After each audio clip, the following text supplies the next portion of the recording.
Irmãos, abramos nossas Bíblias no Evangelho de João, capítulo 11. João, capítulo 11.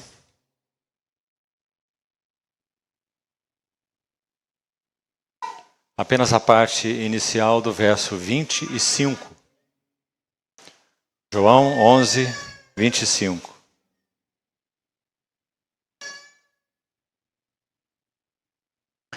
Disse-lhe Jesus: Eu sou a ressurreição e a vida. Eu sou a ressurreição e a vida. Vamos à epístola de Paulo aos Filipenses, capítulo 3, verso 10. Apenas a primeira parte do verso. Para o conhecer e o poder da sua ressurreição. Vamos orar uma vez mais. Amado Pai Celestial, confiamos no pleno suprimento da Tua graça para mais esse tempo de comunhão na Tua palavra. Sobretudo te pedimos, Senhor, que seja o Senhor mesmo quem tome Teu cajado, Teu óleo, Tua vara e caminhe no meio de nós como o bom pastor, o grande pastor, o supremo pastor das ovelhas. Confiamo-nos a Ti, Senhor. Dá-nos tanto Tua palavra quanto Tua presença. Assim oramos, esperando toda a habilitação das Tuas mãos. Em nome do Senhor Jesus é que pedimos. Amém. Amados irmãos, esse capítulo 11 do Evangelho de João vai registrar a segunda visita do Senhor a Betânia. Nós não teríamos condição de repetir o que falamos ontem, mas em uma ou duas palavras eu gostaria de recordar algo para muitos outros que nos estiveram aqui.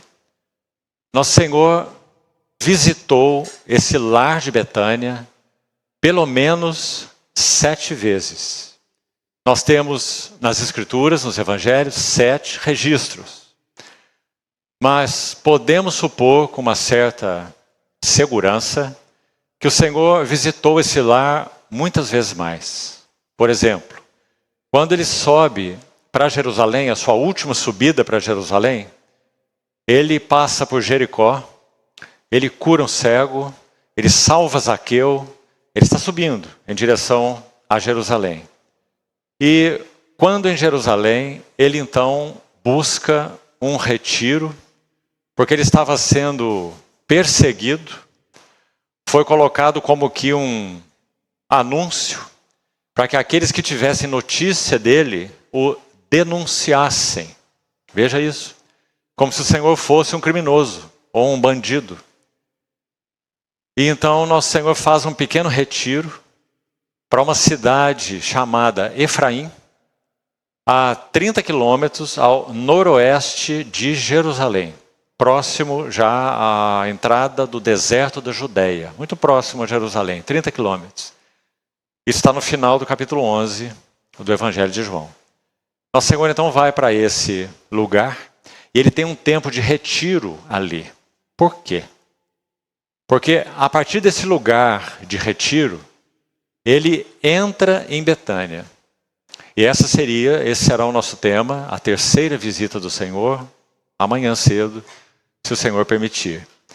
Então, quando ele entra ali, ele é ungido por Maria de Betânia, uma das irmãs daquela casa, e ele passa toda aquela semana ali, em contato com autoridades, em diálogo com elas ainda, na sua última semana.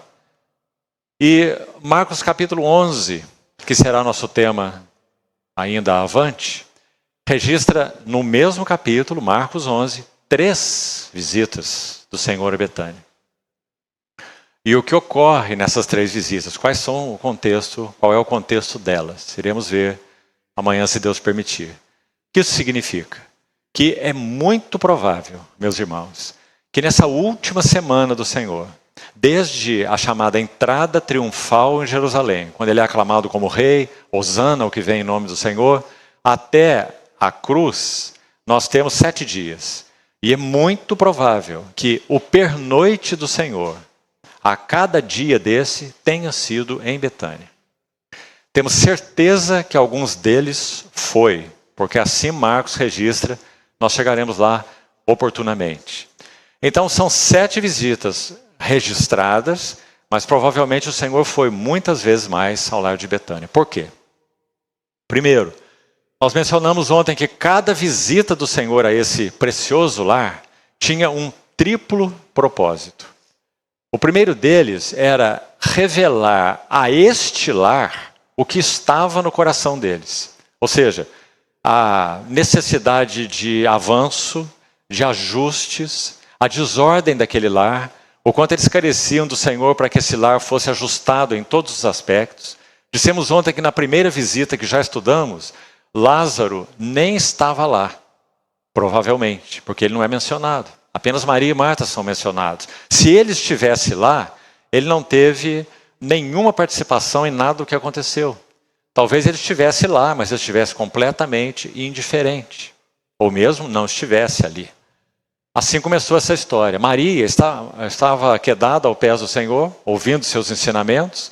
Marta estava inquieta, ansiosa, preocupada, distraída, como vimos ontem. Analisamos todos esses termos aí, porque nos interessam. Ela estava em um ambiente onde o Senhor estava. Ela estava com a sua irmã quedada aos pés do Senhor. E ela estava ocupada em muitos serviços, como diz o texto. O Senhor não faz uma crítica negativa a Marta, como muitos de nós talvez pensemos. Mas o Senhor dá uma palavra de ajuste ao coração de Marta. Nós falamos que aquele termo que examinamos ontem, Marta, Marta, 2 vezes ele repete seu nome. Há 7 duplos chamamentos na Bíblia. Apenas 7. Mais uma vez estamos aí com o número 7, né? Que na Bíblia fala de algo completo, de plenitude. 3 vezes no Velho Testamento e 4 vezes no Novo Testamento. No Velho Testamento o Senhor diz Abraão, Abraão. O Senhor diz Jacó, Jacó. E o Senhor diz Samuel, Samuel. São 3 duplos chamamentos. No Novo Testamento nós temos Marta, Marta, Simão, Simão, Jerusalém, Jerusalém e Saulo, Saulo. Cada um dos duplos chamamentos tem um sentido bem particular. Por um lado, é uma palavra de afeto. Por isso o nome é repetido. Atenção dedicada a alguém. Então, por um lado, o duplo chamamento fala do afeto do Senhor por esses, que já citamos, esses 7 em particular, a quem são proferidos os duplos chamamentos. Mas há uma outra intenção em um duplo chamamento. E é exatamente essa necessidade do ajuste, do reencaminhamento. O primeiro deles lá, Abraão, Abraão, quando é que foi proferido? Em Monte Moriá. Quando Abraão já tinha amarrado seu filho no altar, já tinha levantado a sua adaga, então ele ouve aquela voz, Abraão, Abraão, não faças isso, porque agora sei que temes a Deus e toda a história que conhecemos. Então, por um lado, o duplo chamamento fala da afeição, da atenção dedicada do Senhor a alguém, a quem ele está fazendo esse chamamento. Por outro lado, a necessidade de ajustes. Então, quando ele diz Marta, Marta, o que ele está falando? Como dissemos, ele não está proferindo uma palavra simplesmente criticando o que Marta está fazendo. Não, não foi assim. Ele está proferindo uma palavra de ajuste ao coração de Marta. Que ajuste? Ele deixou bem claro. Ele diz, Marta, Marta, andas inquieta, agitada e te preocupas com muitas coisas. Pouco é necessário. Que ajuste mais fino, delicado, do nosso amado Senhor com relação a essa querida serva chamada Marta. Pouco é necessário. Essa frase em si já nos diz muito. Citamos ontem que um dos estudiosos desse livro, que se aprofunda nele de uma maneira muito linda, Alfred Plummer, ele diz que esse termo do Senhor sugere que Marta estava em uma atitude impaciente. Como que pensando, está chegando a hora do almoço, nosso mestre está aqui ensinando há tanto tempo, minha irmã me deixou servir sozinha, Não é isso que ela diz? E agora a hora do almoço está chegando e alguém tem que fazer alguma coisa. Então o Senhor disse, pouco é necessário. E esse irmão que citei então, interpretando o sentido dessa frase, ele a explica assim. Marta estava preocupada em oferecer um grande banquete. Não uma refeição comum, mas um grande banquete. Mas então o Senhor diz, não. Marta, Marta, andas inquieta e te preocupas com muitas, veja isso, muitas coisas. Entretanto, pouco é necessário. Que coisa linda, meus irmãos. A simplicidade do coração do nosso Senhor Jesus. Mas ele não conclui aí. Ele ainda diz, pouco é necessário ou mesmo uma só coisa. Tua irmã escolheu a boa porção e esta nunca lhe será tirada. Qual era a boa porção? Está muito claro, não é? Quedava-se assentada aos pés do Senhor a ouvir-lhe os ensinamentos, ou a sua palavra. Qual é a boa porção? A palavra do Pai através dos lábios do nosso Senhor Jesus. Porque quem era ele? O que ele disse sobre ele? Quem me vê a mim, vê o Pai. Quem me ouve, ouve o Pai. Quem me conhece, conhece o Pai. Então a boa porção é a revelação do Pai através do Filho encarnado, do Verbo encarnado. A boa porção. Então essa palavra de ajuste, ela foi tão significativa para Marta, que quando nós chegarmos amanhã, se o Senhor permitir, a terceira visita, já que hoje examinaremos a segunda, nós vamos ver o que está acontecendo. De novo, Marta estará servindo. Lázaro estará à mesa. Mas agora não tem nenhuma palavra mais de ajuste para Marta. Porque agora o serviço de Marta está ajustado. Então, quando o Senhor faz a primeira visita e até a última, também como dissemos ontem, o que ele está fazendo? Ele está levando esse lar de uma determinada condição, ele os amava. Ele encontrou ali algo que ele não encontrava em Jerusalém. Jerusalém virou as costas para o Senhor. Jerusalém escarnecia do Senhor. Jerusalém transformou aquele templo que seria um lugar para o nome do Pai em um covil de ladrões, promíscuo, corrupto. Os sacerdotes estavam em conluio com os cambistas. E os sacerdotes recebiam propina para poder aprovar sacrifícios que não seriam aprovados, para serem oferecidos. Nosso Senhor viu tudo isso acontecendo. Quando atingimos Marcos capítulo 11, você vai ver como foi que o Senhor viu isso. E se o Senhor nos ajudar, nós vamos compreender algo do coração dele. E mais do que isso, irmãos, quando nós olhamos hoje para o chamado cristianismo em geral, e aqui, como disse a respeito do nosso Senhor, por sua graça é também que eu estou buscando fazer. Não há aqui palavra nenhuma de crítica em nenhum aspecto. Há apenas uma constatação, triste constatação. Qual é a constatação? Que de modo geral tem-se havido uma profunda distração da pessoa do nosso próprio Senhor Jesus para muitas coisas. Enquanto pouco é necessário ou mesmo uma só coisa. Então nosso Senhor observa ali o templo por um período longo, nós vamos ver isso. Apenas estamos aí tentando colocar um quadro maior para os irmãos. E ele não abre sua boca, ele apenas observa. Mas é uma observação muito atenta. E quando atingirmos o capítulo 11 de Marcos, como disse, você vai ver o que ele viu lá. E por que o seu coração entrou em profunda tristeza diante do que ele viu. E sabe para onde ele vai? Quando o dia está terminando, o texto vai dizer isso, à tardezinha, depois de horas de observação sobre tudo aquilo, sem dar nenhuma palavra, ainda nesse dia, no dia seguinte, ele vai dar alguma palavra. Nós vamos ver. Mas naquele dia não. Só uma profunda observação, profunda tristeza. Então diz, retirou-se para Betânia com os 12. Porque ali naquele lar ele tinha os seus direitos reconhecidos. Em Jerusalém ele tinha os seus direitos negados. Outros assumiram o lugar dele. Se tornaram indignos representantes de quem ele era. Não o receberam. Mas então ele encontra em Betânia tudo o que ele buscava. Resumidamente, o que é que ele buscava?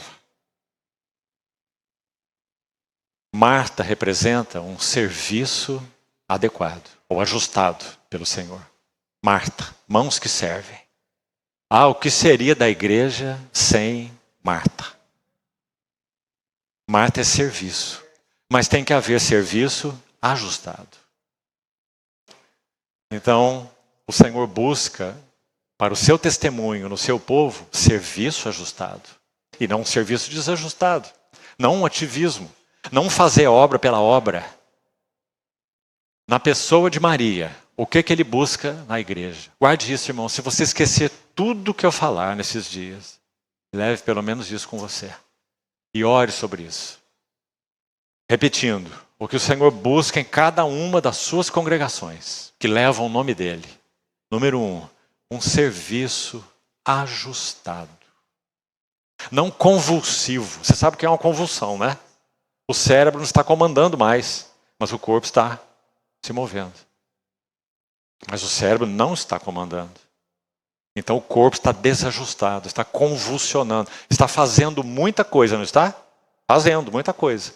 Mas está derrubando e quebrando tudo que está perto. Só confusão. Porque a cabeça não está ordenando os movimentos do corpo. Convulsão. Então um serviço ajustado, Marta. Em Maria, ouvidos que o escutem, que o ouçam. Quem tem ouvidos, ouça o que o Espírito diz às igrejas. 7 vezes, para 7 igrejas. Hebreus capítulo 3, verso 7. Assim diz o Espírito Santo. Hoje, se ouvirdes a sua voz, não endureçais os vossos corações.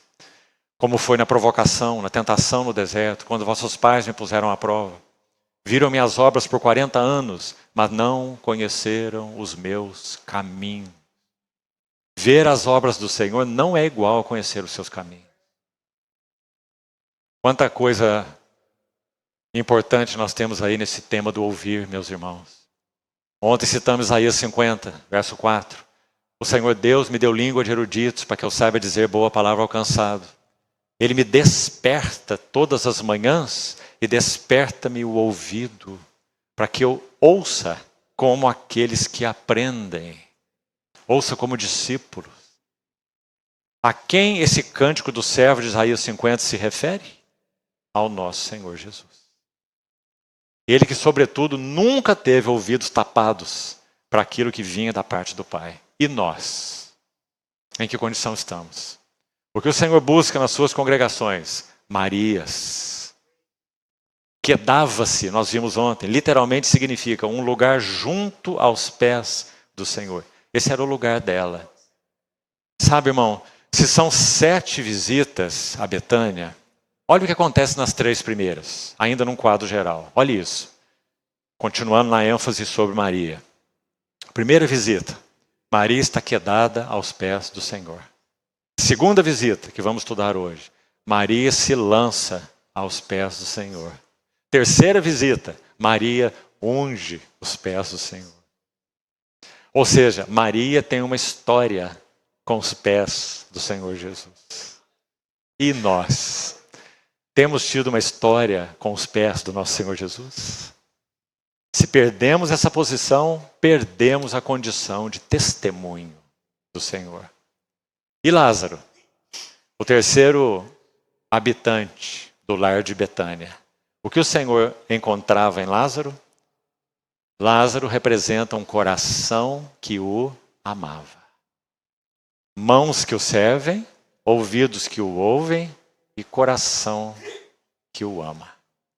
É isso que o Senhor busca para que ele tenha o seu testemunho em cada uma das suas congregações. Então, basicamente, essa é a história do lar de Betânia. Para concluir ainda essa introdução, observe que na primeira visita o lar está em necessidade dos desajustes. Não é assim? A primeira. E a última visita, registrada em Lucas 24. Depois de fazer a promessa sobre o Espírito Santo, esperar na cidade até que do alto seja revestido de poder, é dito, e os levou para Betânia. E o que acontece lá? Ele é assunto ao céu. Que figura maravilhosa essa também. Primeiro um lar desajustado no início. E agora um lar que testemunha a ascensão do nosso Senhor Jesus. Por que ele escolheu Betânia para isso? Porque ali ele era recebido no que ele era. Seus direitos reconhecidos. Que cena, meus amados irmãos. Então, vamos agora a essa segunda visita. Vamos já entrar nela e vermos alguns detalhes e aplicações. Primeiro, os irmãos observaram que nós lemos só 2 textos no início. O primeiro foi, eu sou a ressurreição e a vida. A ênfase nessa segunda visita a Betânia é mostrar para esse lar que ele próprio era a ressurreição. E essa foi uma dificuldade para Marta, nós vamos ver. Ela via a ressurreição de outra maneira. Por isso o Senhor disse, eu sou a ressurreição. Se eu estou com vocês, eu sou a ressurreição. Então, esse foi o primeiro verso que lemos e a primeira ênfase. Agora, olha o que Paulo disse lá em Filipenses 3, 10. Ele está dizendo que a suprema ambição da vida dele não era a obra de Deus. Não eram as inúmeras igrejas que ele próprio tinha estabelecido. Escreve para os Coríntios dizendo, eu sou pai espiritual de vocês. Vocês podiam ter muitos preceptores em Cristo, mas não teriam muitos pais, porque eu vos gerei em Cristo. Irmãos, Paulo tem um currículo de triunfo no nome do nosso Senhor Jesus. Aliás, também para os Coríntios ele fala isso. Você se lembra? 2 Coríntios 2, 14. Graças a Deus, porém, que em Cristo sempre nos conduz em triunfo. E manifesta em todo lugar a fragrância do seu conhecimento. Esse não foi o ministério de Paulo? Por onde ele andava, era essa a realidade. A fragrância do conhecimento de Cristo. Por isso que em Filipenses ele diz, a minha ardente expectativa e esperança é de que em nada serei envergonhado. Pelo contrário, seja pela vida ou pela morte, Cristo será magnificado no meu corpo. Quer pela vida, quer pela morte. Porque para mim o viver é Cristo e o morrer é lucro. Assim foi Paulo. Então aí para os filipenses dele, a carta dele aos filipenses, ele vai dizer qual era a suprema ambição dele. Lembra o texto de Filipenses 3:8? Sim, deveras considero tudo como perda, por causa da sublimidade do conhecimento de Cristo Jesus, o meu Senhor, pelo qual eu perdi todas as coisas e as considero como um refúgio, lixo inútil, é a palavra, esterco, para ganhar a Cristo e ser achado nele. E aí ele prossegue e diz assim, para o conhecer. Quando Paulo escreveu essa epístola, ele estava na prisão domiciliar em Roma, aquela narrada em Atos 28, e ele já estava andando com o Senhor há algo em torno de 20 anos, aproximadamente. 20 anos. Com aquela jornada que começou na estrada de Damasco, de uma maneira única, certo? E agora, em torno de 20 anos depois, na prisão de Roma, domiciliar, ele vai escrever que a suprema ambição dele era ganhar a Cristo. Nós podíamos perguntar, mas você já não ganhou? A suprema ambição dele era conhecer a Cristo. Podíamos perguntar, mas você já não conhece? Quando ele escreve aos Efésios, na mesma prisão, ele fala que esse Cristo é um Cristo de riquezas insondáveis. E quando ele escreve aos Colossenses, capítulo 2, ele vai dizer que nele estão ocultos todos os tesouros da sabedoria e do conhecimento. É esse Cristo, de riquezas inesgotáveis. Por isso ele diz, para ganhar a Cristo, ser achado nele. Não tendo justiça própria que procede de lei, mas a justiça que vem da fé. É assim o texto, né? Verso 9. Aí no verso 10, Filipenses 3:10 que lemos, ele vai dizer, para o conhecer, e olha essa frase agora, e o poder da sua ressurreição. Vamos buscar entender o que significa isso, irmão, na nossa experiência, para podermos fazer a pergunta para nós. Temos conhecido o poder da ressurreição dele em nossas vidas. Ela tem suplantado aquilo que nós somos. Temos experimentado que ela provê o que não temos, que ela supra o que não somos, que ela faz o que não podemos. Então vamos ver quais são os textos que Paulo usa, ao final, Senhor permitir, para tentar nos ajudar a entender o que ele quis mostrar para o lar de Betânia. Eu sou a ressurreição. Então vocês terão em mim plena provisão através da minha vida de ressurreição. Vai ser necessário que vocês experimentem algo para conhecer o poder da minha ressurreição. E esse algo parece muito claro para nós, né? Não há ressurreição sem morte. Então vamos buscar entender o que Paulo, de novo, escreve aos Coríntios, 2 Coríntios capítulo 1, quando ele diz assim: nós já recebemos uma sentença de morte, para que não confiemos em nós mesmos, mas no Deus que ressuscita os mortos. Poder da sua ressurreição. Então, meus irmãos, não adianta nós estudarmos essa visita a Betânia, vermos detalhes lindos, que talvez até empolguem o nosso coração, porque a palavra de Deus é maravilhosa, mas nós não compreendamos o que significa experimentar o poder da sua ressurreição. Então vamos lá. Vamos abrir de novo no capítulo 11 e vamos passo a passo. Primeiro, na verdade, vamos começar do capítulo 10, verso 40, para podermos compreender esse tema da segunda visita do Senhor a Betânia. E vamos aí passo a passo. Por favor, abra então no capítulo 10 de João. E vamos ler a partir do verso 40 e vamos caminhar aqui junto com o nosso Senhor. Novamente, ele se retirou para além do Jordão, para o lugar onde João batizava no princípio.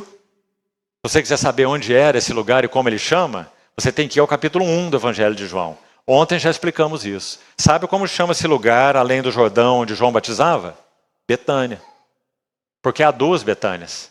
Essa é a Betânia longe de Jerusalém, além do Jordão. Não é a Betânia de Maria, Marta e Lázaro. Por que estão destacando isso nesse versículo? Olha que interessante. Porque o Senhor vai fazer uma jornada aqui, então, de Betânia, além do Jordão, onde João batizava. Para onde ele vai? Para Betânia. Aquela que fica a 3 quilômetros de Jerusalém. Ele vai de Betânia para Betânia. Muito interessante isso. Então, ali permaneceu, nesse lugar onde João batizava, essa Betânia além do Jordão. Verso 41.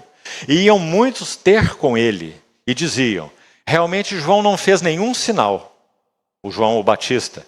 Porém, tudo quanto disse a respeito deste era verdade.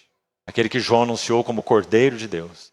Aquele que era de quem João era indigno até mesmo de desatar a correia das suas sandálias.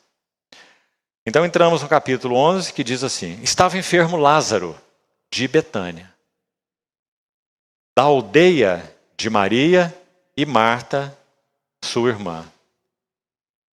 Uma paradinha aqui. Você viu que quando estudamos a primeira visita ontem, é dito que Marta hospedou-a na sua casa. Lembra dessa frase? Então é dito que essa casa de Betânia era a casa de Marta. Talvez ela fosse a irmã mais velha e possivelmente a proprietária da casa mesmo. Então é dito em Lucas 10 que a casa era de Marta. Mas é tão destacada a figura de Maria que quando aqui, pelo evangelista João, ele vai destacar Betânia, a cidade de Betânia, ele vai dizer que essa Betânia era a aldeia, toda a aldeia, chamada Betânia, ali tinha o lar delas, né, nessa aldeia. Essa aldeia era de Maria. Não é interessante? A casa de Marta, em Lucas 10, mas a aldeia de Maria. É como você pensar, por exemplo, você pensa em uma cidade, aí você diz, aquela cidade é a cidade do, não é? Porque aquela pessoa para você naquela cidade talvez seja a mais importante para você. Então aquela é a cidade do fulano. Não é assim que nós falamos? A mesma coisa está acontecendo aqui. Casa de Marta, mas aldeia de Maria. Que lindo, meus irmãos. O testemunho de Maria naquela aldeia. Nós lembramos aqui de Timóteo, né? Quando Paulo o encontra em Listra. Vocês lembram? Na primeira viagem missionária de Paulo, ele encontra Timóteo em Listra. Jovem Timóteo. Ele diz que Timóteo tinha bom testemunho dos irmãos em Listra e também fora de Listra, em Icônio e Derbe. Quando Paulo certamente pensava em Listra, ele pensava que Listra era a cidade de Timóteo, aquele que ele chama de meu amado filho. Vamos seguir. Verso 2. Esta Maria, veja, cujo irmão Lázaro estava enfermo, era a mesma que ungiu com bálsamo o Senhor. Isso não aconteceu ainda, certo? Mas João está escrevendo o Evangelho muitos anos depois disso. Então, ele vai narrar isso no capítulo 12. Mas ele já faz esse destaque. Aliás, vamos lembrar, irmão, João é um instrumento humano para essa escritura, certo? Mas quem é o autor dela? O Espírito Santo. Então o Espírito Santo de novo está colocando a nota na Maria. Ele está dizendo, essa mesma aí, olha, essa aldeia de Betânia, que é a aldeia de Maria, é a Maria mesmo. É aquela mesma que ungiu os pés do Senhor. Quando chegarmos nessa, que é a próxima visita, está aí em João 12, capítulo seguinte, nós vamos ver por que João faz isso. Você vai ver por quê. Porque ele entendeu, irmãos, muito bem a palavra do Senhor. Os outros evangelistas também. Mas João dá detalhes mais específicos. Que aquilo que Maria fez, ouça isso, representa todo o objetivo do Evangelho ter nos alcançado. Está representada na unção de Maria. Você lembra? Foi por isso que o Senhor disse o que mesmo, depois que ele é ungido? Agora veremos, Deus permitir, os detalhes amanhã. Já aprecie isso. Ele vai dizer assim, onde quer que o Evangelho for pregado em todo o mundo, será contado o que ela fez, para a memória sua. Quando nós pregamos o Evangelho, acho que todos nós aqui já pregamos o Evangelho, não é? Talvez você nunca tenha contado a história de Maria quando pregou o Evangelho. Não é? Mas o que está escrito lá no capítulo 12 para ser feito, não é que a hora que você pregar o Evangelho, você tem que contar a história de Maria. Não é? Não seja literal assim. Está dizendo que quando você prega o Evangelho, essa pregação tem um objetivo. É levar aquele que ouve o Evangelho a se derramar aos pés do nosso Senhor Jesus. Então a unção de Betânia resume o objetivo do Evangelho. Irmãos, nós já fomos alcançados pelo Evangelho.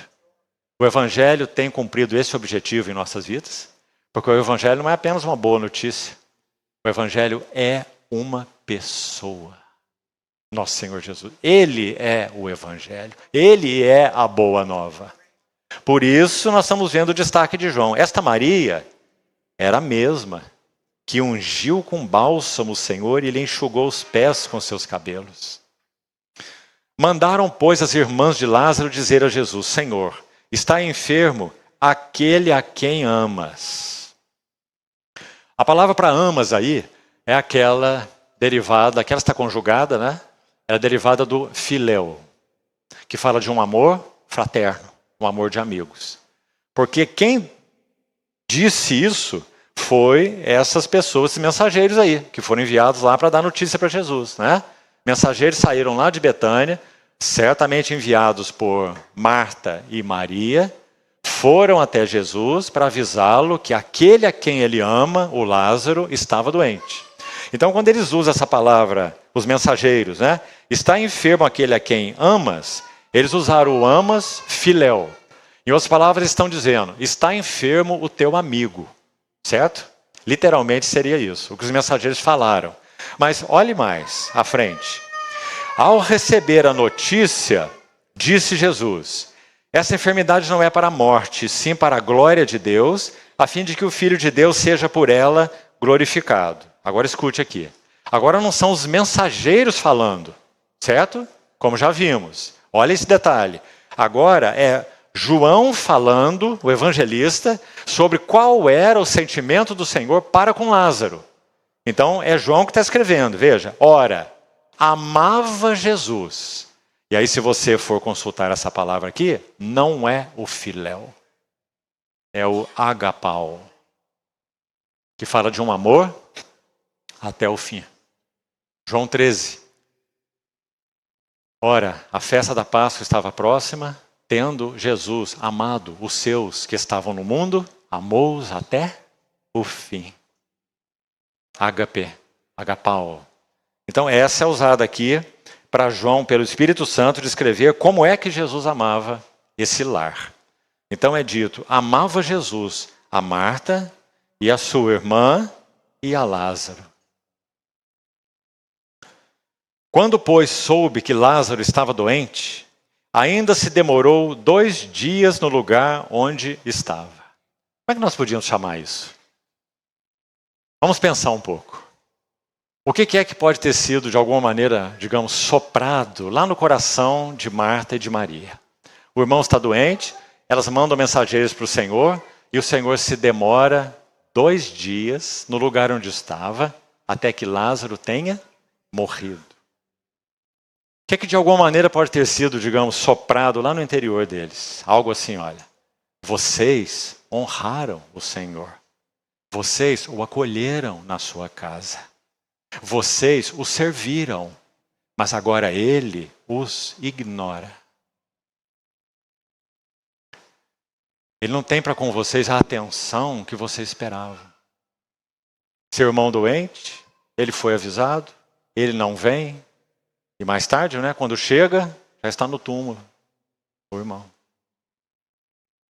Meus amados irmãos, será que de alguma maneira esses, me permito usar a expressão, atrasos do amor, de certa forma incomodam o nosso coração?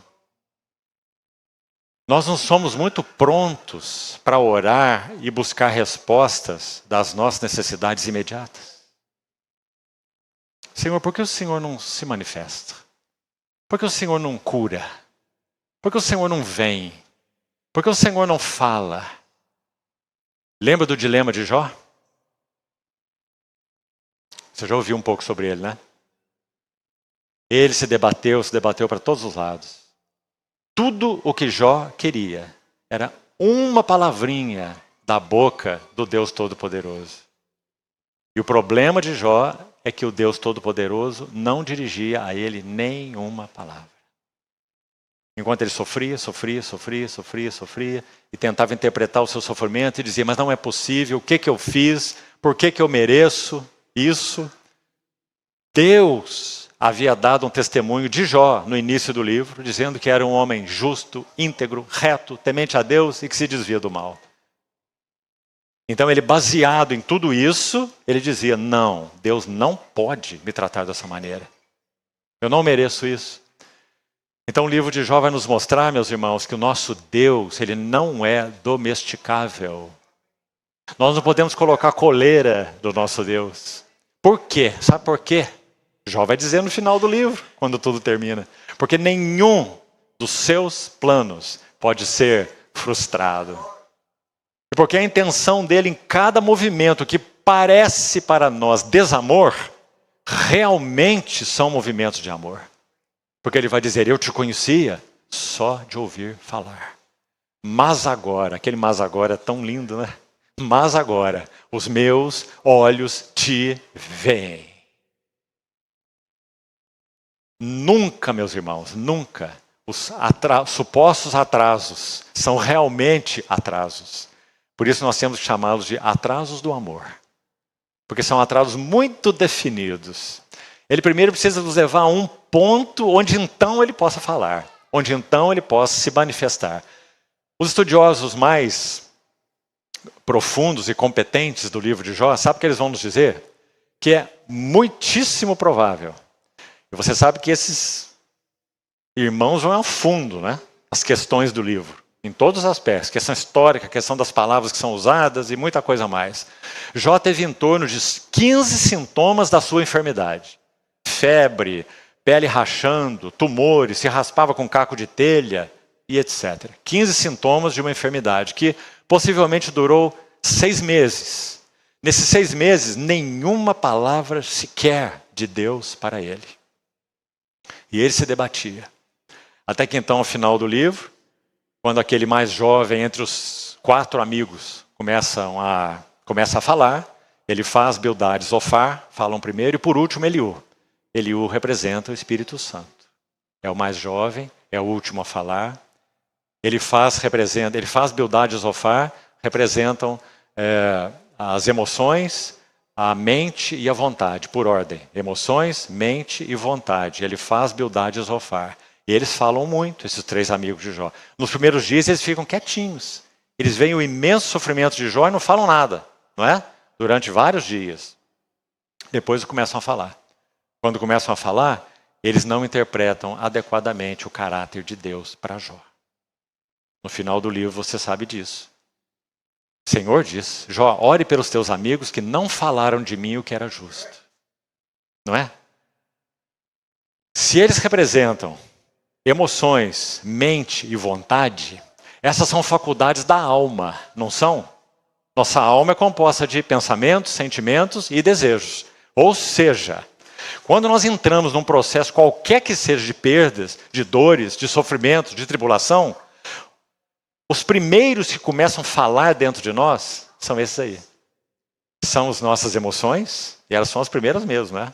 As emoções vão lá em cima, não é? Sentimentos. E então, os arrazoamentos, a mente. E então, a vontade, endurecida, complicada, se rebelando. Por último, Eliú. E Eliú representa o Espírito Santo. Até que ele encontre lugar para falar, meus irmãos, a nossa alma já se debateu para todos os lados, com muitas considerações. E esse momento é um momento muito perigoso. Quando nós podemos nesse tempo, nessa experiência, imputar a Deus o que não é justo a respeito do caráter dele. Porque ele sempre nos tratos conosco será o que ele é em si mesmo. Santo, justo, bom, perfeito, não erra, não se atrasa. Sempre. Porque ele é o Pai das luzes, em quem não há variação e nem sombra de mudança. É nas mãos dele que nós estamos, meus amados irmãos. Então, depois que Eliú termina de falar, aí Deus mesmo vai se manifestar. Aí temos o capítulo 38. Então, Deus, do meio de um redemoinho, respondeu a Jó. Quem é este que sem entendimento escurece os meus desígnios? Olha o que Deus falou. Com tanta atenção para com ele, né? Seu Jó, tão amado. Quem é esse? Sem entendimento. Escurece minhas intenções, meus desígnios. Assim o Senhor começou. Ele vai virando Jó, meus irmãos, de ponta cabeça. Em uma parte do livro, Jó diz assim, eu sou justo. Em outra parte, eu sou reto. Mas depois que Deus fala com ele, eu sou indigno. Ponho a mão na minha boca, ele vai dizer. Uma vez eu falei, mas eu não replicarei. E o Senhor segue a trabalhar com ele, até o final, como nós falamos. Ele se prostra, se abomina no pó e na cinza, e diz, meus olhos te veem.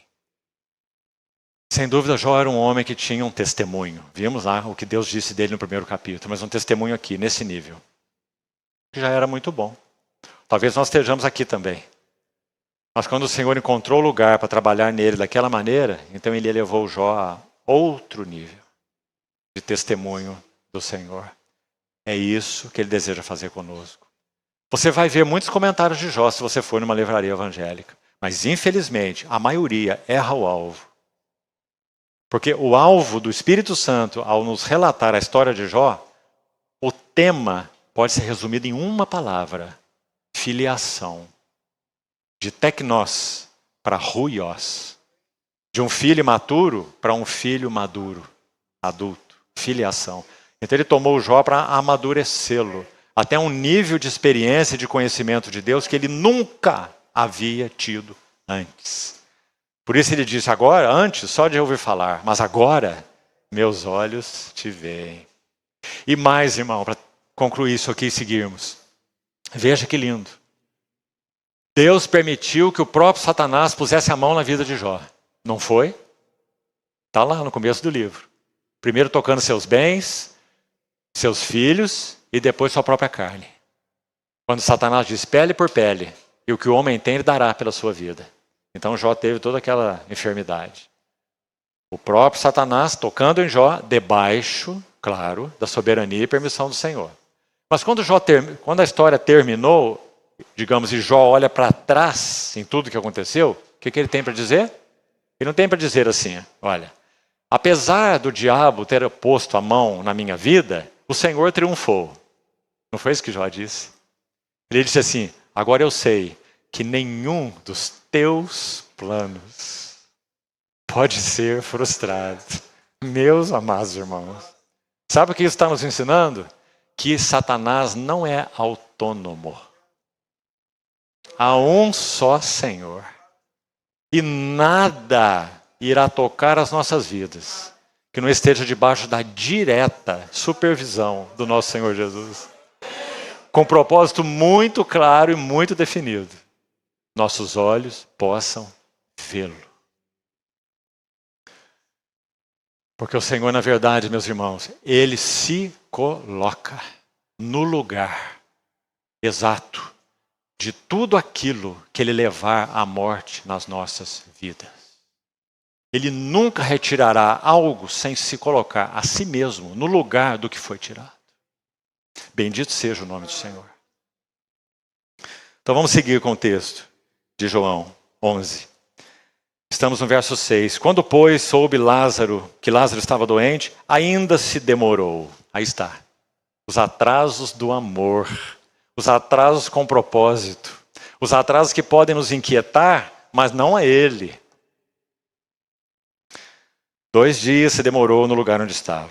Depois disse aos seus discípulos, vamos outra vez para a Judéia. Disseram os discípulos, mestre, ainda agora os judeus procuravam apedrejar-te, voltas para lá, eles nunca conseguiam entender o Senhor. Não é? É uma coisa impressionante observar esses discípulos andando com o Senhor.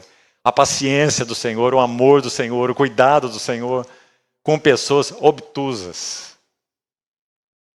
Respondeu Jesus, não são 12 as horas do dia? Se alguém andar de dia não tropeça, porque vê a luz deste mundo. Sabe o que isso significa? Quando ele diz não são 12 as horas do dia, ele está dizendo, as trevas chegarão no Gólgota. As trevas chegarão no Gólgota. Tanto na experiência dele com Deus, Deus meu, por que me abandonaste? Quanto literalmente, a partir da hora sexta, meio-dia, as trevas cobriram a face da terra. Então o Senhor está dizendo, ainda não. Ainda são 12 as horas do dia, nós ainda temos que caminhar. Porque as trevas ainda virão. Ao final. Se alguém andar de dia, não tropeça, porque vê a luz deste mundo. Mas se andar de noite, tropeça, porque nele não há luz. Deixa eu parar aqui um pouquinho.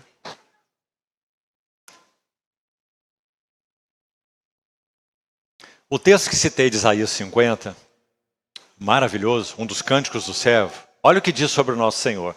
O texto que começa como eu já citei. Senhor Deus me deu língua de eruditos para que eu saiba dizer boa palavra alcançada. Esse é o verso 4 de Isaías 50. Se você ler o capítulo todo, você vai chegar ao verso 11, que vai dizer assim, verso 10 e 11, que esse servo do Senhor, com S maiúsculo, então se refere a Cristo, olha o que é dito dele.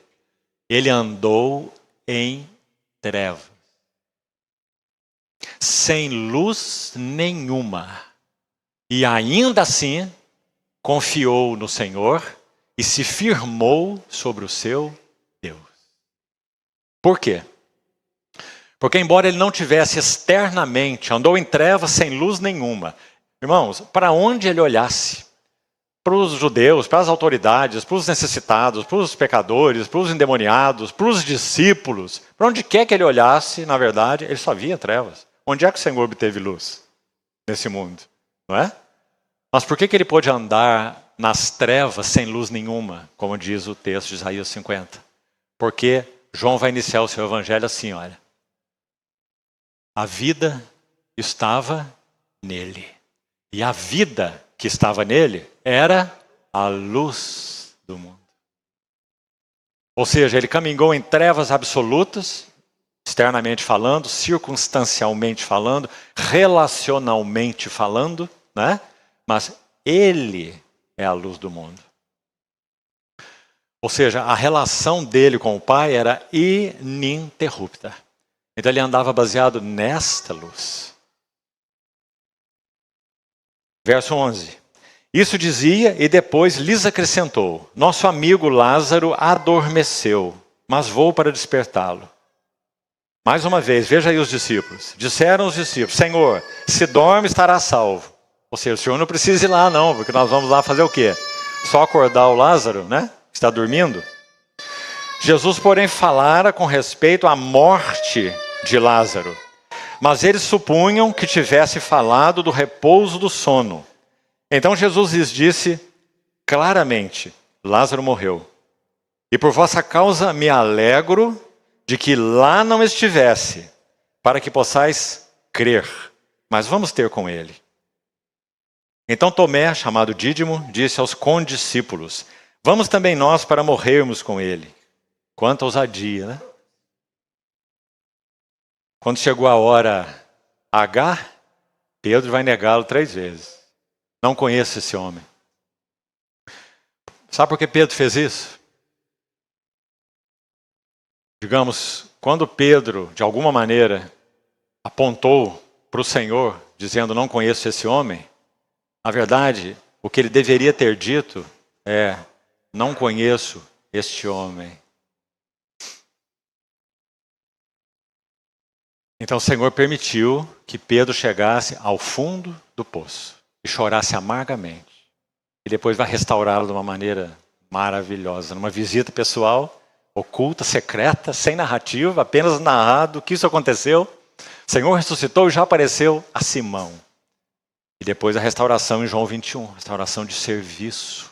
Apacenta minhas ovelhas, apacenta meu cordeiro. Aquele que tinha negado o Senhor 3 vezes, chegou ao fundo do poço, do nada.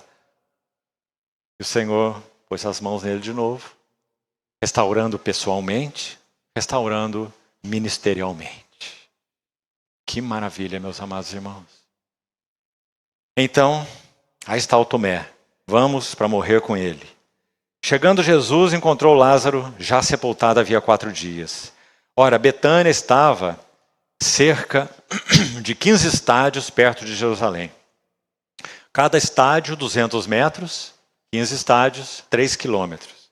Bem pertinho de Jerusalém. Por isso o Senhor ia frequentemente para lá, passar suas noites. Muitos dentre os judeus tinham vindo ter com Marta e Maria, para as consolar a respeito do seu irmão. Olha agora, dos versos 21, onde estamos, até o 28, vamos fazer esse destaque, nós temos a interação Marta-Jesus. Destaque aí no seu estudo esse ponto. 21 a 28. Versos muito significativos. É a relação Marta-Jesus. Logo em seguida, olha aí, 29 até 35, nós temos a relação Maria-Jesus. Certo?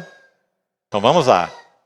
Ver a primeira relação, que é essa Marta-Jesus. Verso 21. Disse, pois, Marta a Jesus. O verso 20 ainda não lemos, perdão, vamos lá. Marta, quando soube que vinha Jesus, olha isso, saiu ao seu encontro. Então vamos montar o quadro na nossa mente. Jesus está subindo para Betânia, não está em Betânia ainda, já passaram os 2 dias que ele esperou, Lázaro já está sepultado, ele está subindo para Betânia, não chegou na aldeia ainda, mas Marta recebeu a notícia que ele está chegando, e ela saiu então do lugar onde Lázaro estava, da casa onde choravam, né, com Lázaro já sepultado, e veio ao encontro de Jesus, Marta. Mas é dito, Maria, porém, ficou sentada em casa. Vamos parar um pouquinho nesse versículo aqui. Nós sabemos por que Marta foi lá. O Senhor também era tudo para ela, para Marta também. Por isso ela correu ao encontro do Senhor. Maria ficou sentada em casa. Nossa pergunta, por que será? Por que será? Se Maria iniciou a sua história aos pés do Senhor, se ela tinha esse coração para com o Senhor, por que ela ficou sentada em casa? Vamos tentar sugerir 3 coisas. Não podemos afirmar nenhuma delas, mas podemos afirmar que ela ficou sentada em casa. Primeira possibilidade, ela estava imersa em tristeza. imersa em tristeza. Seu irmão Lázaro morreu. Desânimo total, depressão. Imersa em tristeza. Primeira possibilidade. A segunda possibilidade. Decepcionada com Jesus. É tarde. Ele demorou demais. 2 dias para vir. Ele recebeu nossas notícias, mas agora é tarde. Quem sabe, decepcionada com Jesus de alguma maneira. Mas há uma terceira possibilidade, real. Maria estava em uma expectativa confiante. O Salmo 62 diz assim, olha. Somente em Deus, ó minha alma, espera silenciosa. Dele vem a minha salvação. E queremos crer, por causa da atitude dela, que vamos ver depois, que esse realmente tenha sido o sentimento de Maria. Como que dizendo, eu não vou correr para encontrar o meu Senhor, Ele está vindo, Ele vem até aqui. Eu vou esperar por Ele, até que Ele chegue aqui. Somente em Deus, ó minha alma, espera silenciosa, porque dele vem a minha salvação. Então, é dito assim na sequência, a interação de Marta com Jesus. Disse, pois, Marta a Jesus, veja, Senhor, se estiveras aqui, não teria morrido meu irmão. Mas também sei que mesmo agora, tudo quanto pedires a Deus, Deus tu concederá. Não entenda por esse versículo que Marta está imaginando sequer que o Senhor vai ressuscitar seu irmão. De forma nenhuma. Pelo que vamos ver aí mais à frente. Nunca. Né? Mas de alguma maneira ela esperava que o Senhor ia fazer alguma coisa, que trouxesse para eles um consolo excepcional, um ajuste dessas circunstâncias, um arranjo nessa tristeza, né? Nesse luto, nessa dor. Tudo quanto pedires ao Pai, Ele vai te conceder. Nós sabemos disso, sabemos quem o Senhor é. Né? Já é uma grande expectativa, você não acha? Verso 23. Declarou-lhe Jesus, teu irmão há de ressuscitar, de ressurgir. E agora vai ficar claro que realmente ela não chegava nesse nível de jeito nenhum. Olhe por quê. Eu sei, replicou Marta, eu sei que ele há de ressurgir na ressurreição do último dia. Vamos parar aqui um pouco. Olha o que está acontecendo com Marta. Se o Senhor estivesse aqui, meu irmão não teria morrido. Aí o Senhor diz, teu irmão vai ressuscitar. Aí ela diz, eu sei. Ele vai ressuscitar na ressurreição do último dia. O que está acontecendo? Marta cria no Senhor que faria provisão para ontem, se ele estivesse lá. Se o Senhor estivesse aqui ontem, ou há 4 dias atrás, meu irmão não teria morrido. E ela cria num Senhor que fará provisão para o último dia. Não é? Então o que ela sabia? Ela sabia que o Senhor era o Senhor do ontem, se ele estivesse lá, e que ele era o Senhor do amanhã. Mas o que ela não sabia? Hebreus 13:8. Hebreus 13:8 diz assim, olha, Jesus Cristo, ontem e hoje é o mesmo, e o será para sempre. Meus amados irmãos, quanto nós precisamos realmente aprender dessa verdade maravilhosa.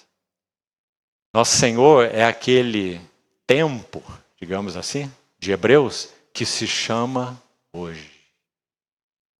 Por isso ele é o mesmo ontem, hoje, será para sempre. Por isso, quando jornadeamos com ele pelos evangelhos, que jornada única.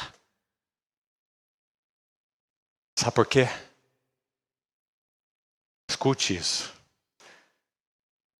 Quando o Senhor ascende aos céus de Betânia, agora narrado por Lucas em Atos 1, é dito assim, 2 varões estão ali, o Senhor ascendendo aos céus, e eles dão notícia para aqueles que estão aqui, vendo a ascensão do Senhor. E eles perguntam assim, varões galileus, por que estáis olhando para as alturas? Atos 1:8. E olha o que eles dizem. Esse mesmo Jesus. Não é um outro. Esse mesmo Jesus. Que dentre vós foi assunto ao céu, ele virá, do modo como vistes subir. E aqui queria fazer um destaque sobre esse mesmo Jesus. Por isso, quando jornadeamos com ele pelos evangelhos, meus irmãos, nós estamos conhecendo os olhares, os sentimentos, os pensamentos, os gestos, as palavras, os toques do mesmo que nós veremos face a face quando estivermos diante dele. Não é um outro Jesus, é o mesmo Jesus. Por isso carecemos tanto de conhecê-lo, intimamente, profundamente, em todos os aspectos do seu caráter, como aquele que nos ama, como aquele que cuida, como aquele que provê, que sustenta, que nos tem como menina dos seus olhos. Porque o mesmo Jesus. 1 Tessalonicenses 4, a mesma coisa. Capítulo tão conhecido, quando Paulo vai falar sobre o arrebatamento dos santos. 1 Tessalonicenses 4. Ele vai dizer, ao ressoar da última trombeta, naquele contexto lá, 1 Tessalonicenses 4, ele vai dizer, o mesmo, mais uma vez a palavra mesmo, para enfatizar que ele não se transmutou, que o corpo dele não se desintegrou, que ele não se transmutou no Espírito Santo. A pessoa dele é a pessoa dele. Ele saiu do túmulo, ele foi glorificado, ele tem as marcas da cruz e ele está entronizado. E esse mesmo Jesus descerá dos céus. Então Paulo vai dizer em Tessalonicenses 4 assim, o mesmo Senhor descerá dos céus. Meus irmãos, uma amada irmã, autora de muitos hinos maravilhosos, ela ficou cega em torno de 9 anos de idade. E certa vez perguntaram assim a ela, irmã, qual é o maior desejo do seu coração? Sabe o que ela respondeu? Ter nascido cega. Para que a minha primeira visão fosse o rosto do meu Senhor Jesus. Meu maior desejo é ter nascido cega.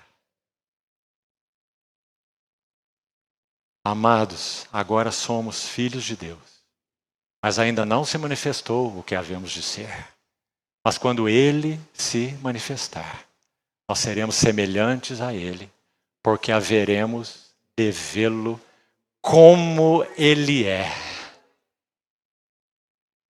E a si mesmo se purifica todo o que nele tem esta esperança. Assim como ele é puro. Meus irmãos, quando o Senhor Jesus partiu desse mundo, o coração de João, o evangelista, se tornou o coração de uma viúva. João, coração de uma viúva. Por isso, quando ele escreve a sua epístola, ele olha para o mundo e diz assim, não ameis o mundo, nem as coisas que no mundo há. Se alguém amar o mundo, o amor do Pai não está nele. Tudo que há no mundo, ou que sabe o João, pelo Espírito Santo, o ancião, que viveu uma longa vida com o Senhor, está escrevendo inspirado pelo Espírito Santo. Tudo que há no mundo. O que há no mundo? Cobiça da carne, cobiça dos olhos, soberba da vida. Não procedem do Pai, procede do mundo. Ora, o mundo passa, bem como as suas cobiças. Mas aquele que faz a vontade de Deus permanecerá eternamente. E quando ele escreve o seu Apocalipse, no capítulo 18, que contraste, meus amados irmãos e irmãs. Ele contrasta a Babilônia, tanto política quanto religiosa, já que as duas vão fazer um par antes que o Senhor venha. Um casamento promíscuo de Estado e religião, política e religião. Apocalipse 17 e 18. Então João vai descrever essa Babilônia. Sabe o que ele diz sobre ela? Apocalipse 18, 7. Ela diz consigo mesma, eu estou sentada como rainha.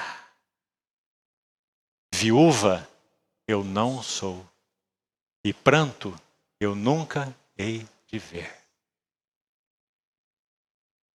Esse é Babilônia. O que a igreja do Senhor Jesus diz? Estou sentada como serva. não como rainha.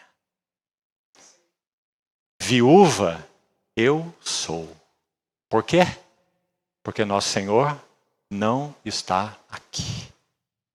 Nós temos comunhão com Ele pelo Espírito Santo, mas Ele está assentado à destra do trono da majestade nas alturas. E Ele virá fisicamente e gloriosamente na sua parousia, presença do Senhor com os seus santos. Mas Ele ainda não está aqui. Você se lembra daquele lindo cântico de Watchman Nee? Mesmo na paz, me sinto tão sozinho. Por ti suspiro em meio do prazer, e jamais a minha alma tem satisfação total. Sim, temos satisfação, Deus nos tem abençoado. Temos satisfação aqui, temos satisfação ali. Mais do que tudo, temos satisfação por estar com Ele, pelo Espírito Santo, pela presença dEle em nós, pelo Espírito. Amém. Mas, irmãos, isso está longe do que significa plenitude. Está longe do que significa estar com Ele. Sabe por quê? Nós ainda ofendemos o nosso Senhor. Nós ainda temos o pecado que milita na nossa carne. Mas chegará o dia em que nós nunca mais ofenderemos o nosso Senhor Jesus. Nunca mais entristeceremos o Espírito Santo. Nunca mais teremos que lidar e lutar contra as malignidades do nosso coração. Nunca mais. Nunca mais. Naquele dia. Então, meus queridos irmãos, quando ele descreve a Babilônia, ele descreve assim: estou sentado como rainha, viúva eu não sou. Sabe por que Babilônia não é viúva? Leia os capítulos 17 e 18 de Apocalipse para você ver. É porque ela tem nos reis, nos príncipes, nos governantes, os seus amantes. Então ela diz, não, eu sou viúva, eu tenho muitos amantes. Viúva eu não sou. Mas a igreja não tem nenhum amante secular. Ela só tem um amante da sua alma. E finalmente Babilônia diz, pranto, nunca hei de ver. Meu ninho está na terra, tudo que eu busco é bem-estar. Ai daquele que se interpor no meu caminho, para tirar minha felicidade. Quando você anda hoje pelas estradas, irmão, e você vê propaganda de outdoor, seja do que for, é incrível as coisas que estão escritas. Há pouco tempo nós estávamos viajando por uma autoestrada em São Paulo, e tinha propaganda de um curso pré-vestibular. Nada a ver com nada, né? Propaganda de um curso pré-vestibular. Estava escrito lá o nome do curso, escrito embaixo assim, mais de você em você mesmo. Você para tomar café na estrada, numa lanchonete, nós paramos e estava uma plaquinha assim na lanchonete. Faça mais daquilo que te dá prazer. Como é que se chama isso? Hedonismo. Viver para o prazer, viver para o bem-estar, viver para a minha própria felicidade. Os outros que se afumentem, os outros que não entrem no meu caminho, senão eu vou derrubá-los. Quantos casamentos se dissolvem porque o marido acorda de manhã, ou a esposa, e diz assim, eu quero ser feliz. Então você está atrapalhando minha felicidade. Vou embora. Ah, meus irmãos e irmãs, esse é o mundo no qual nós vivemos. Espinhos e abrolhos. Não é? Mas breve vem o dia. Breve vem o dia. A história está no fim. O mesmo Senhor descerá dos céus. Então, para a igreja, contrastando com essa última frase de Babilônia, pranto eu nunca hei de ver, o que é que o Senhor diz sobre os que são seus? Bem-aventurados os que choram. Eles serão consolados. Meus amados irmãos, nessa história então de Marta com Jesus, ele está declarando para ela que ele é o Jesus de hoje. A expectativa que ela tinha ontem estava correta. Se ele estivesse lá, certo? A história poderia ter mudado, talvez. No último dia, a história vai mudar totalmente.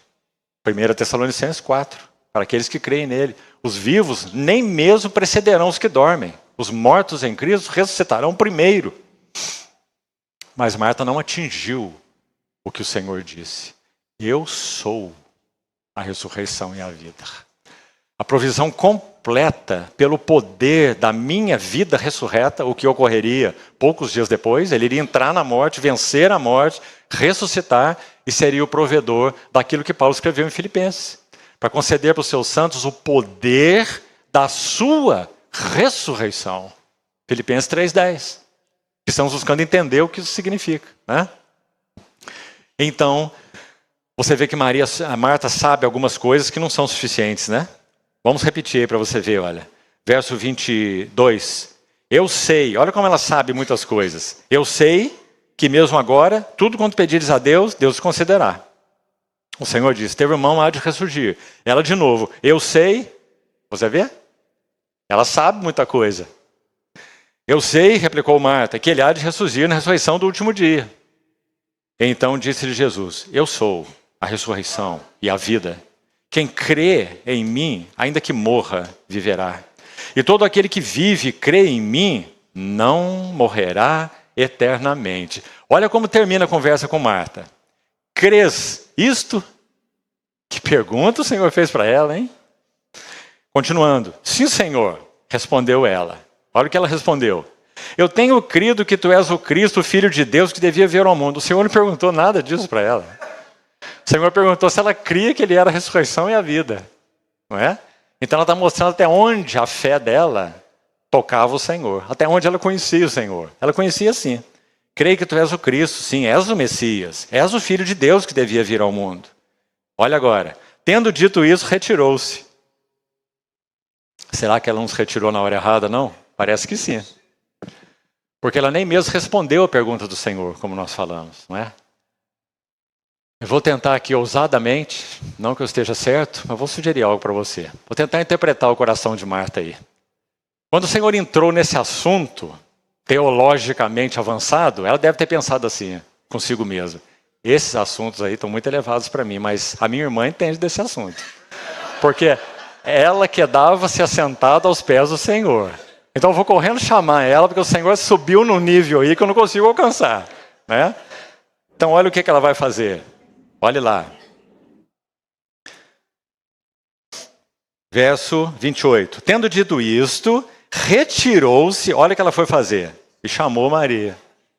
Ô Maria, quem sabe você compreendendo, você me explica depois. Chamou Maria, sua irmã, e lhe disse em particular, o mestre chegou e te chama.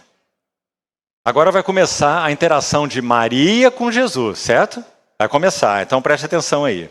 Ela, ou seja, Maria, ouvindo isso, levantou-se depressa e foi ter com ele. Interessante. Nós tentamos interpretar por que Maria ficou assentada, né? Como nós falamos, mas olha agora. Quando ela recebe a notícia que o Senhor chamou, então ela foi imediatamente. Ela se levantou e foi ao encontro do Senhor. Se ela estava lá com aquela espera silenciosa até que ele chegasse lá e tranquila, aguardando por ele, agora ela recebeu um chamado. O mestre te chama. Então ela saiu ao encontro dele.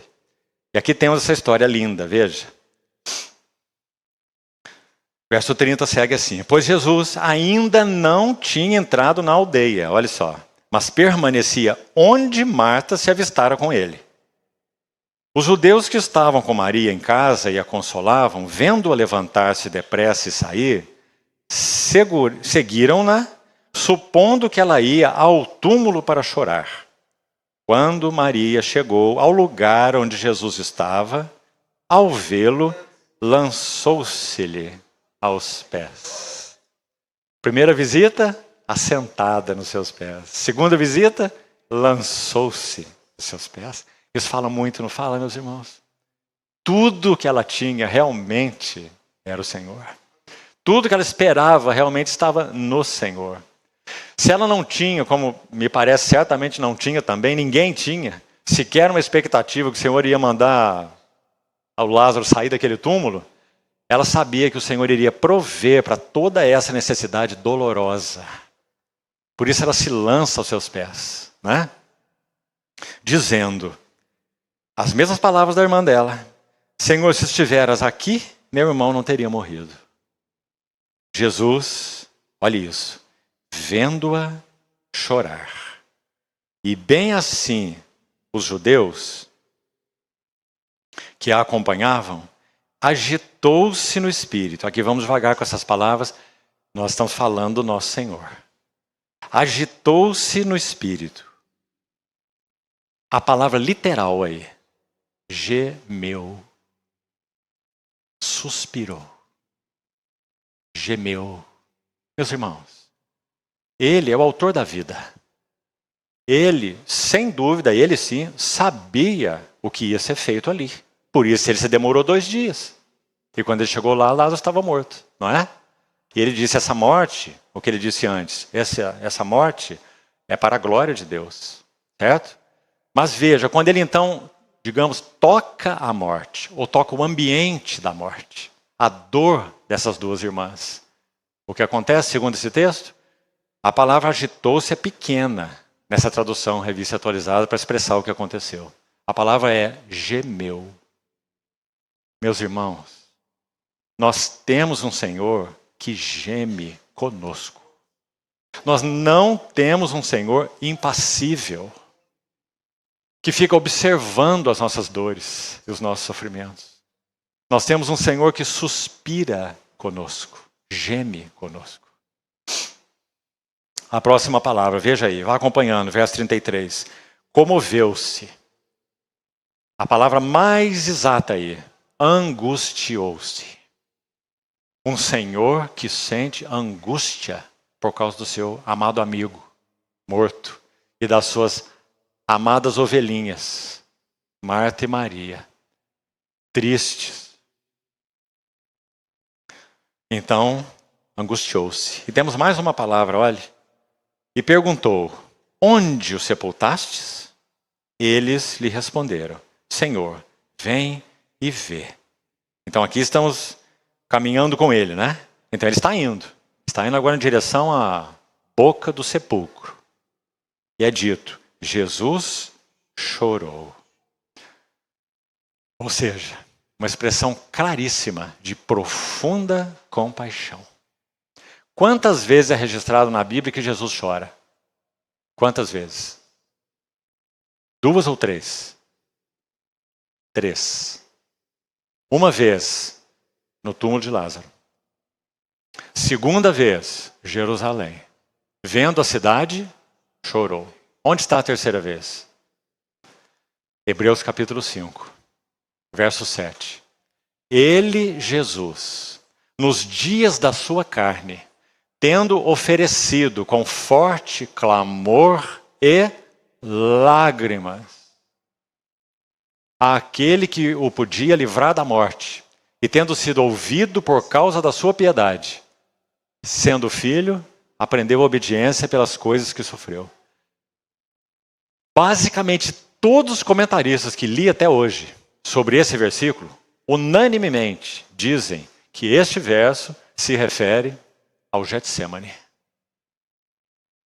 Quando o Senhor Jesus ofereceu com forte clamor e lágrimas, súplicas, àquele que o podia livrar da morte, quando ele disse, Pai, se possível for, passe de mim este cálice.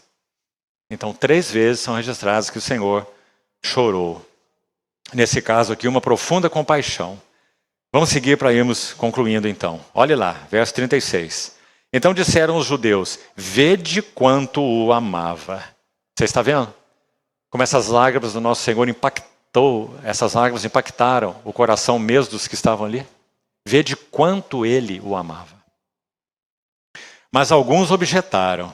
Não podia ele, que abriu os olhos ao cego, fazer que este não morresse? Você está vendo? A mesma questão ligada a Marta e a Maria. Se ele estivesse aqui, ele ia curar Lázaro. Lázaro não teria morrido. Todos pensavam assim. Jesus, olha aí, agitando-se novamente em si mesmo, encaminhou-se para o túmulo. Que jornada é essa, hein? Ora, este era uma gruta, a cuja entrada tinham posto uma pedra. Então ordenou Jesus, dizendo, tirai a pedra. Disse-lhe Marta, irmã do morto, Senhor, já cheira mal, porque já é de 4 dias. Respondeu-lhe Jesus, não te disse eu que se creres verás a glória de Deus? Tiraram então a pedra. E Jesus, levantando os olhos para o céu, disse: Pai, graças te dou, porque me ouviste. Aliás, eu sabia que sempre me ouves, mas assim falei por causa da multidão presente, para que creiam que tu me enviaste. Agora olhe isso, irmão. E dizendo isto, clamou em alta voz. Imagine a cena. A pedra foi retirada, tudo está absolutamente quieto dentro daquele túmulo. Jesus está à porta do túmulo e ele vai dizer assim: Lázaro, sai para fora. Sabe por que ele teve que falar o nome? Porque se houvesse sepulcros ali por perto, que tivesse ouvido Jesus dizer, sai para fora, todos iam sair. Porque em João capítulo 5 está escrito assim, olha, vem o dia, João 5, em que os mortos ouvirão a voz do Filho do Homem. E os que ouvirem, viverão. Assim como o filho da viúva de Naim, que estava lá no Hades, na região dos mortos. Mas quando o Senhor pôs a mão naquele esquife, mandou parar o féretro e disse, jovem, eu te ordeno, levanta-te. Então essa alma, irmãos, e esse espírito que estava lá na região dos mortos, a voz do Filho do Homem penetrou a região dos mortos e chamou o filho da viúva de Naim para fora do lugar dos mortos. Porque os mortos ouvirão a voz do Filho do Homem e os que ouvirem viverão. Mas por enquanto era só Lázaro que ia sair. Então Lázaro sai para fora. Saiu aquele que estivera morto. Olhe lá. Tendo os pés e as mãos ligados com ataduras, e o rosto envolto num lenço. Então lhes ordenou Jesus, desatai-o e deixai-o ir. Bem, nada na Escritura é por acaso. O que será que essa parte final desse verso está nos ensinando? Sabe o que me parece, queridos irmãos e irmãs? A comunhão do corpo de Cristo nos livra das amarras da morte. Ele se levantou, ele já estava ressuscitado, mas estava atado. Então, a ordem do Senhor foi, vão lá fazer um trabalho, desatai-o e deixai-o ir. A comunhão do corpo de Cristo, vamos repetir, nos livra das amarras da morte. Falando sobre isso, já estamos terminando essa visita aí, mais 2 versículos só. Pense um pouco comigo. Quando Sadraque, Mesaque e Abednego foram lançados na fornalha de fogo ardente, Daniel, livro de Daniel.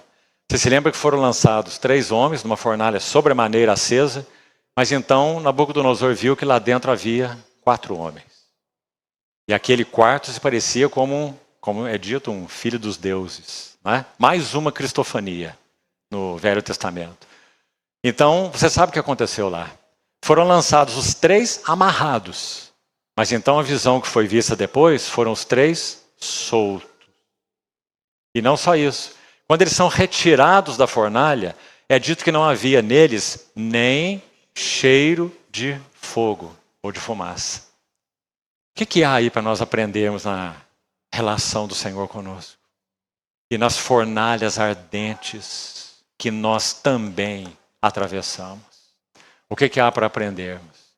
Que a fornalha ardente, a qual o Senhor ou determina ou permite, que na verdade é a mesma coisa, porque Ele é soberano. As fornalhas que Ele permite que passemos, elas irão queimar apenas as nossas amarras. Não irão nos destruir, nos exterminar, nos queimar, mas vão queimar amarras. Outra lição. Quando eles foram retirados, eles não tinham cheiro de fogo. Sabe o que isso significa? Nós não manteremos em nós para que outros aspirem as nossas próprias dores quando passamos pelas fornalhas da aflição. Por quê? Porque nós fomos nelas purificados, aperfeiçoados, avançamos. Então nós não estaremos exalando para outros o cheiro de fumaça. O quanto a tribulação nos deixou cheiro em nós. E os outros estão aspirando cheiro de fumaça. Não. Na próxima visita nós vamos ver qual é o cheiro que é aspirado por aqueles que dão ao Senhor o seu lugar adequado. Encheu-se toda a casa do perfume do bálsamo, e não de cheiro de fumaça. E finalmente, vamos concluir o último verso. Muitos, pois, dentre os judeus que tinham vindo visitar Maria, vendo o que fizera Jesus, creram nele. Outros, porém, foram ter com os fariseus e lhe contaram dos feitos que Jesus realizara. Resultado? Vamos ver amanhã quando estudarmos a próxima visita. Um ódio terrível se acende no coração deles. Aí nós vamos ver nesse quadro aí 6 atitudes. 6 pessoas ou grupos de pessoas diante dessa hora que o Senhor está vivendo aí. Que hora impressionante. Agora, irmãos, para concluir então de maneira bem objetiva. Primeiro, como é que podemos experimentar o poder da sua ressurreição? Paulo disse, o meu desejo é o conhecer e o poder da sua ressurreição. O que significa experimentar o poder da sua ressurreição? Significa a vitalidade do Senhor ressurreto, triunfando, prevalecendo sobre tudo que nós somos em nós mesmos. É isso. Paulo descreve isso em 2 Coríntios 1, que eu já citava no início, 2 Coríntios 1, 8. Ele vai dizer assim, não quero, irmãos, que ignoreis a natureza da tribulação que nos sobreveio na Ásia. Está projetado aí, né? Para você acompanhar. Olha o que ele diz. Porque foi acima das nossas forças. Olha isso agora. A ponto de nos desesperarmos da própria vida. Será que foi uma coisa simples? Aí ele vai dizer, olha, contudo, já tivemos em nós mesmos a sentença de morte. Aí você diz, o que será que Paulo quer dizer com isso? Ele está sabendo que um dia ele vai morrer, não sabe quando, mas vai acontecer. Ele é odiado por muitos, ele é o inimigo mor do Império Romano, das autoridades. Então ele sabe que um dia ele vai morrer, ele está debaixo de uma sentença de morte. Não é isso que Paulo está dizendo, não. Ele está dizendo que em toda a jornada dele com o Senhor, ele está debaixo de uma sentença de morte, para que, ele vai explicar o que é isso, olha, não confiemos em nós mesmos. No que eu posso, no que eu tenho, no que eu faço, na minha intelectualidade, nas minhas filosofias. Paulo era um filósofo. Paulo era versado em 3 idiomas, grego, hebraico e latim. Paulo tinha cidadania romana. Paulo foi instruído aos pés de Gamaliel, o mestre da época. Ele diz que ele se avantajava a todos da sua idade. Ele diz que ele era hebreu de hebreus, e quanto à lei era um fariseu. Quanto à justiça que há na lei, ele era irrepreensível. É isso que ele fala de si mesmo. Aí ele fala, mas, deveras, considero tudo como um lixo inútil. Por causa da sublimidade do conhecimento de Cristo Jesus, o meu Senhor. Não é? Então, o que é a sentença de morte? Na verdade, ele a recebeu, meus irmãos, lá na estrada de Damasco, quando o Senhor o encontrou. Para que ele aprendesse em toda a jornada a não confiar em nada do que ele possuía por natureza. Nada dos seus recursos. Vamos lembrar de Coríntios de novo. 1 Coríntios 2, ele fala assim, eu quando fui ter convosco, foi em fraqueza. Você pode imaginar Paulo fraco? Esse homem de Deus? Em si mesmo, exatamente o que ele foi. Eu mais me gloriarei nas minhas fraquezas, para que sobre mim repouse o poder de Deus. Então foi em fraqueza, temor e grande tremor que eu estive entre vós. A minha palavra e a minha pregação não se basearam em linguagem persuasiva de sabedoria humana, mas em demonstração do Espírito e de poder, para que a vossa fé não se apoiasse em sabedoria humana, e sim no poder de Deus. Isso é o poder da sua ressurreição. Agora, meus irmãos, nós somos viciados em confiar em nós mesmos. Até mesmo em nossas experiências espirituais. E quero dizer algo para os irmãos aqui, que sirva de ajuda, inclusive para os mais jovens. Nós que já temos nossos cabelos brancos, e já andamos muitos anos com o Senhor, por décadas, corremos um perigo ainda maior. Sabe qual é o perigo? Confiar no depósito que temos, confiar no conhecimento, confiar na experiência, confiar, digamos, na bagagem espiritual.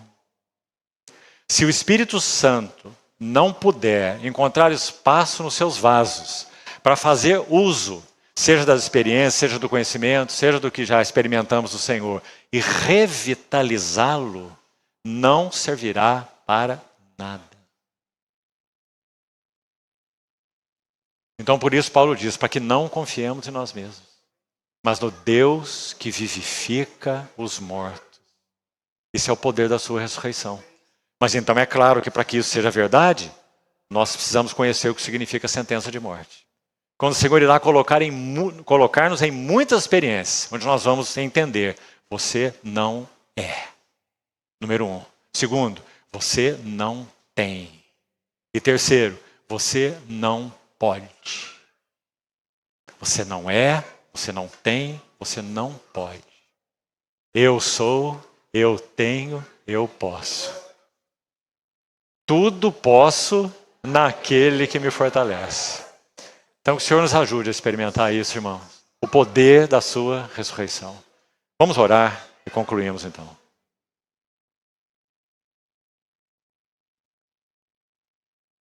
Querido Pai Celestial, por tua misericórdia te pedimos, Senhor, não permita que qualquer semente que tenha sido proveniente da tua boca nessa noite caia por terra. Que ela seja plantada nos nossos corações e frutifique para ti mesmo, Senhor. Para a tua honra, para o teu louvor, para a tua glória, para que o Senhor obtenha o que é teu na tua casa, Senhor. O Senhor disse, eu edificarei a minha igreja. Somos teus, Senhor. Segue conosco. Ajuda-nos a te ver claramente em cada circunstância, em cada assunto. E, Senhor, nos ajuda a permanecermos debaixo da sentença de morte, para que conheçamos o que significa esse poder da tua ressurreição. Louvado seja teu nome. Te agradecemos. Amém.